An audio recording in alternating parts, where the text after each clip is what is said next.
राधे राधे, जय श्री कृष्णा। आज मैं आपको लक्ष्मी जी की एक पौराणिक कहानी सुनाने जा रही हूँ। कहानी सुनने से पहले अगर अभी तक आपने मेरे चैनल को सब्सक्राइब नहीं किया है तो कृपया मेरे चैनल को सब्सक्राइब करें, साथ में बेल ज़रूर प्रेस करें ताकि मेरे आगे आने वाले वीडियो की नोटिफिकेशन आपको सबसे पहले मिले। और अगर आपको कहानी अच्छी लगे तो कमेंट बॉक्स में जय हो लक्ष्मी मैया की ज़रूर लिखें। धन्यवाद। कहानी इस प्रकार है। एक बार एक गांव में एक अति निर्धन व्यक्ति था। उसका नाम भोला था। मेहनत मजदूरी करके ईमानदारी से अपना जीवन यापन कर रहा था। वह नित्य भगवान विष्णु और लक्ष्मी जी की पूजा किया करता था। एक बार दीपावली के दिन भगवती लक्ष्मी जी उसकी श्रद्धा भक्ति से और पूजा से बहुत प्रसन्न हुई और उसके सामने प्रकट हो गई और उससे कहा कि भक्त, मैं तेरी पूजा से अति प्रसन्न हूँ, तुम अपने लिए कोई वर मांग लो।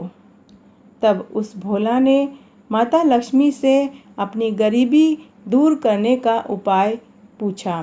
तब माता लक्ष्मी ने उसे एक अंगूठी दी और कहा कि तुम इस अंगूठी को पहने रहना। माता अंतर्ध्यान हो गई। भोला उस अंगूठी को पहन लेता है। अगले दिन उसके मन में धन पाने की कामना हुई तो उसके सामने धन का ढेर लग गया। भोला खुशी के मारे झूम उठा। इस बीच उसे भूख लगी तो मन ही मन उसे अच्छे अच्छे पकवान खाने की इच्छा हुई। कुछ थोड़ी ही देर में उसके सामने तरह तरह के व्यंजन आ गए। अंगूठी का चमत्कार मालूम पड़ते ही उसने अपने लिए सुंदर बंगला, नौकर चाकर, तमाम ऐश्वर्य के सामान खरीद लिए। माता लक्ष्मी की कृपा से उस अंगूठी के कारण अब वह सुख से रहने लगा। उसे किसी प्रकार का कोई दुख और कष्ट और चिंता फिकर नहीं थी। अब वह गांव में नामी सेठ के नाम से पहचाना जाने लगा। कुछ समय पश्चात एक दिन जोरदार तूफान, आंधी और बारिश हो रही थी। गांव में कई निर्धन लोग थे जिनके मकान और उनके मकान के ऊपर जो छप्पर थे वो उड़ गए। लोग डर के मारे इधर उधर भागने लगे। तभी एक बुढ़िया भोला के बंगले में आई। बुढ़िया को देखते ही भोला जोर से चिल्लाया, अरे ओ बुढ़िया, कहाँ चली आ रही है? बुढ़िया ने कहा, कुछ देर के लिए तुम्हारे यहाँ रहना चाहती हूँ। लेकिन भोला ने उसे बहुत बुरी तरह डांट दिया। उस बुढ़िया ने कहा कि मेरा कोई आसरा नहीं है, इतनी तेज बारिश में मैं कहाँ जाऊँगी, थोड़ी देर की ही तो बात है। लेकिन भोला को उसके ऊपर बिल्कुल भी दया नहीं आई। सेवकों को भेजकर उसे घर से धक्के मारकर निकलवा दिया।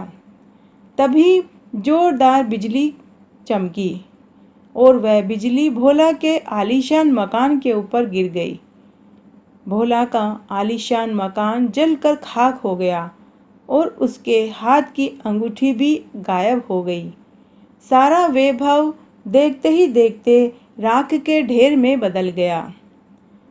जब उसने देखा तो सामने लक्ष्मी जी खड़ी थी, जो अभी थोड़ी देर पहले बुढ़िया के रूप में दीनहीन होकर गिड़गिड़ा रही थी, वही माँ लक्ष्मी साक्षात खड़ी थी और मंद मंद मुस्कुरा रही थी। भोला समझ गया कि उसने बुढ़िया को नहीं, साक्षात माता लक्ष्मी जी को घर से निकाल दिया है। अब भोला माता लक्ष्मी के चरणों में गिरकर गिड़गिड़ाने लगा। तब माता लक्ष्मी बोली, तुम इस योग्य नहीं हो। जहाँ निर्धन गरीब लोगों का सम्मान नहीं होता, मैं उस घर में निवास नहीं करती। यह कहकर माता लक्ष्मी उसके आँखों से ओझल हो गई। तो आज मैंने आपको लक्ष्मी जी की एक पौराणिक कहानी सुनाई। अगर आपको ये पसंद आती है तो अपने दोस्तों और रिश्तेदारों में ज़्यादा से ज़्यादा शेयर करके पुण्य कमाएं। धन्यवाद।